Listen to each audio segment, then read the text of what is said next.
হয়, বাঁহ কাঠ লো কাপোৰ আদিৰে নিৰ্মাণ কৰা এটা মই হাতী দেখুৱাইছোঁ। প্ৰথমতে মই আছোঁ চিপাঝাৰৰ দুগিয়াপাৰা ভাস্কৰ্য শিল্পী দামোদৰ কলিতাই সমাগত ৰাস উপলক্ষে এইদৰে এটি হাতী নিৰ্মাণ কৰিছে, মই দেখুৱাই আছোঁ।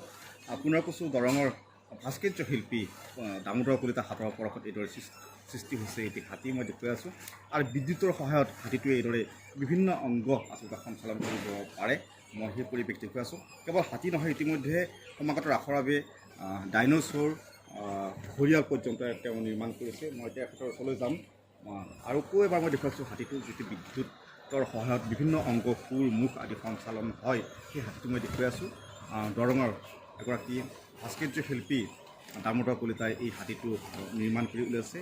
তেখেতে কৈছে ইয়াত লোহ বাঁহ কাঠ আৰু কাপোৰ আচলতে ইয়াত ব্যৱহাৰ হৈছে। এটা বৃহৎ আকাৰৰ হাতী মই দেখুৱাই আছোঁ। এটা জীৱন্ত হাতী, এটা সঁচা হাতীৰ আচলতে ৰূপ লৈছে এই হাতীটোৱে। সেই দৃশ্য মই দেখুৱাই আছোঁ, মই সহযোগে সেই দৃশ্য দেখুৱাই আছে। সমাগত ৰাস উপলক্ষে এইদৰে আচলতে ৰাসস্থলীত ইয়াৰ প্ৰদৰ্শনৰ ব্যৱস্থা কৰা হ'ব। কেৱল হাতী নহয়, মই দেখুৱাম পৰৱৰ্তী সময়ত মই দেখুৱাম ঘৰিয়াল বৃহৎ আকাৰৰ ডাইন'ছৰ তেখেতে নিৰ্মাণ কৰিছে। অকণমান আগবাৰ আহিব দাদা, মই দেখুৱাইছোঁ এটা সঁচা হাতী ৰূপ লৈছে আচলতে আপুনি যিটো হাতী নিৰ্মাণ কৰিছে। হয় হয়, এইটো মই মানে ৰাসৰ কাৰণে মই নিৰ্মাণ কৰিছোঁ। হাতী আৰু ঘৰিয়ালৰ যুদ্ধ হ'ব, এইবাৰ ডাঙৰকৈ বনাইছোঁ আৰু ভাল লগাকৈ বনাইছোঁ। তাৰমানে গ্ৰাহক গজেন্দ্ৰৰ যুদ্ধ, এয়া একদম জীৱন্ত ৰূপত মানে হাতীটো চালু হ'ব এইবাৰ। ধুনীয়াকৈ মানে ৰাইজে ভাল পাব। এইটো ক'ত আপুনি এতিয়া মোৰ নগৰবেৰাত মোৰ ৰাস বুকিং হৈ আছে, নগৰবেৰা মানে গোৱালপাৰা বৰ্ডাৰত। ঠিক তাতে মানে এনেকৈ যোৱাবাৰে এগ্ৰিমেণ্ট হৈছিলে, এইকাৰণে মই এইখিনি বনাইছোঁ। আপুনি কৈছে যে ইয়াত লো বাঁহ কাঠ কাপোৰ ব্যৱহাৰ হৈছে, কিমান দিনৰ প্ৰয়োজন হৈছে এইটো নিয়ম সম্পূৰ্ণ কৰাত? এইটো আগতে 1.5 মাহমান লাগিলে। তাৰমানে লোহাৰেদি এনেকৈ মই লোহাৰ লগত মানে জ্বালাই কৰি বনাইছোঁ। তাৰ লগত কাঠ আছে, দাঁতবিলাক কাঠৰে হয়। তাৰপিছত কাপোৰ আছে, ঠিক তেনেকৈ তাৰমানে চকাবিলাক লগাই লৈছোঁ। তাৰমানে আগতে মানুহ বহুত লাগিছিলে দাঙিবৰ কাৰণে, এতিয়া নালাগে। এতিয়া 2জন মানুহ হ'লে ধুনীয়াকৈ হাতীটো লৈ ফুৰিব পাৰি আৰু এজন উঠিবও পাৰি, ইয়াতে কোনো অসুবিধা। আপুনি এটা ডাইন'ছৰ বনাইছে? হয়, ডাইন'ছৰ এটা বনাইছোঁ। এইটো বহুত ডাঙৰ ডাইন'ছৰ, 9 ফুটমান ওখ হ'ব, 22 ফুটমান দীঘল হ'ব। কিন্তু গধূলি টাইমত এইটো ৰাসৰ প্ৰগ্ৰেমত বহুত ভাল লাগে। এইখিনিতে ক'ব লাগিব, ইতিমধ্যে আপুনি যে সংগীত সূৰ্য ডক্টৰ ভূপেন হাজৰিকাৰ আপুনি প্ৰতিমূৰ্তি বনাইছিলে, যি প্ৰতিমূৰ্তি আচলতে হাৰমনিয়ামত গীত গাইছিলে, এটা জীৱন্ত ৰূপ লৈছিলে সংগীত সূৰ্য ডক্টৰ ভূপেন হাজৰিকাই। হয় হয়, মই ভূপেন দাৰ সৃষ্টিটোৱে মোৰ প্ৰধান সৃষ্টি। এইটো সৃষ্টিতেই মই গোটেই মানে অসমতে ঘূৰিলোঁ।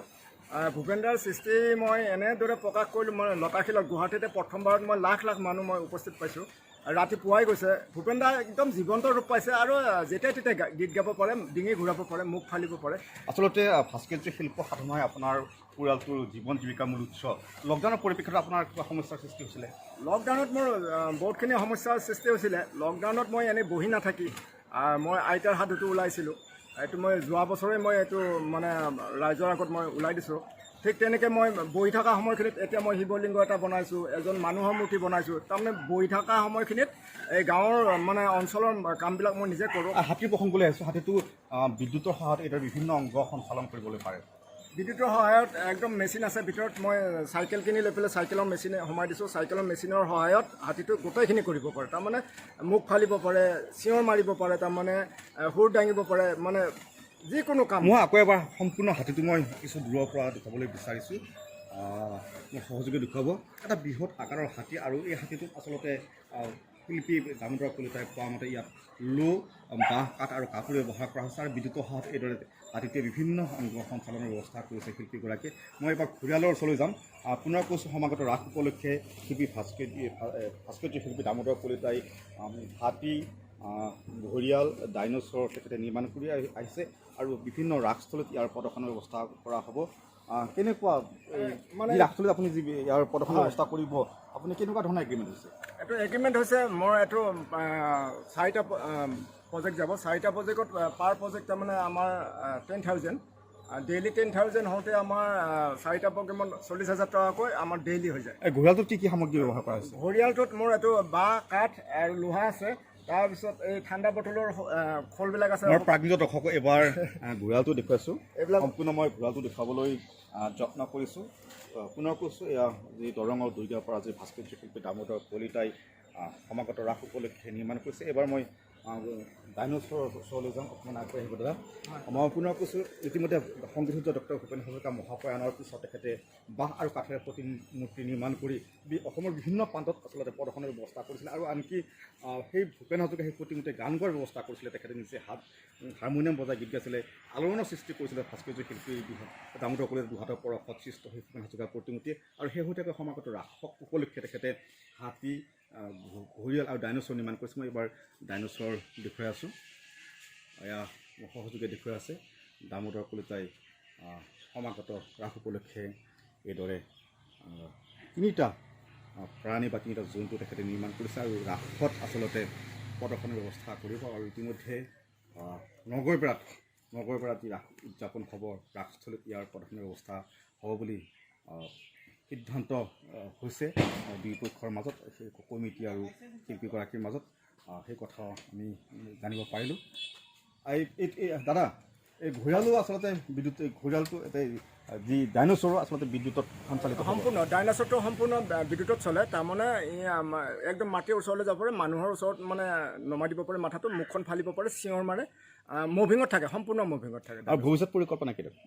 ভৱিষ্যত তাৰমানে মই অহাবাৰৰ কাৰণে নগাঁও পূজা কমিটিয়ে মোক আকৌ এগ্ৰিমেণ্ট কৰিছে, তেওঁলোকক তিনিটা মানে মানুহৰ লগত ফুৰিব পৰাকৈ ডাইন'ছৰ লাগে, চলন্ত তাৰমানে একদম। আন এটা প্ৰসংগ আনিছোঁ, এই যি আপোনাৰ এই শিল্প সাধনাই হৈছিলে মূল আপোনাৰ কাম, তেনে ক্ষেত্ৰত শিল্পীসকলৰ কাৰণে চৰকাৰ বা বিভাগীয় কৰ্তৃপক্ষ যি সহায় সাহায্য আগবঢ়ায়, বিভিন্ন সময়ত চৰকাৰ বা বিভাগীয় কৰ্তৃপক্ষই কয় যে শিল্পীসকলৰ কাৰণে কাম কৰে, শিল্পীসকলৰ কাৰণে আঁচনি আছে বুলি।